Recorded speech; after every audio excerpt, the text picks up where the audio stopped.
बनाने आई हूँ।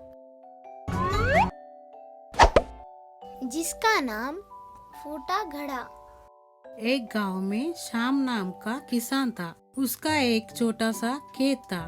उसके पास 2 मिट्टी के घड़े थे, जिसे वह रोज अपने घर के लिए पानी लेकर आता था।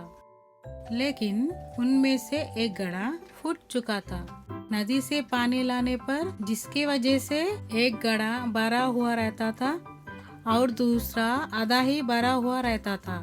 फूटा घड़ा बहुत शर्मिंदा रहता था कि वो आधा पानी ही घर पहुंचा पाता है। सही घड़े को इस बात का बहुत घमंड था कि वो पूरा का पूरा पानी घर पहुंचाता है।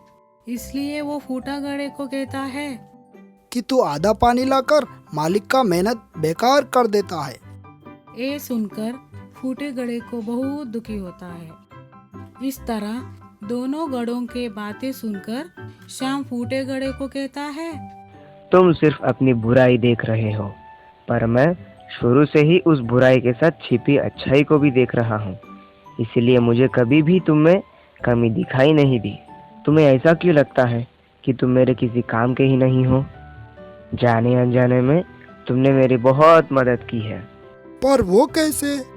हर रोज जब हम नदी से घर वापस आते हैं तो तुम्हारा आधा पानी उस जमीन पर गिरता है, जिससे वहाँ फूलों को उगने में मदद मिलता है। तो तुम कैसे कह सकते हो कि तुम मेरे किसी काम के ही नहीं हो? इन सब में आपकी मदद कैसे हुई?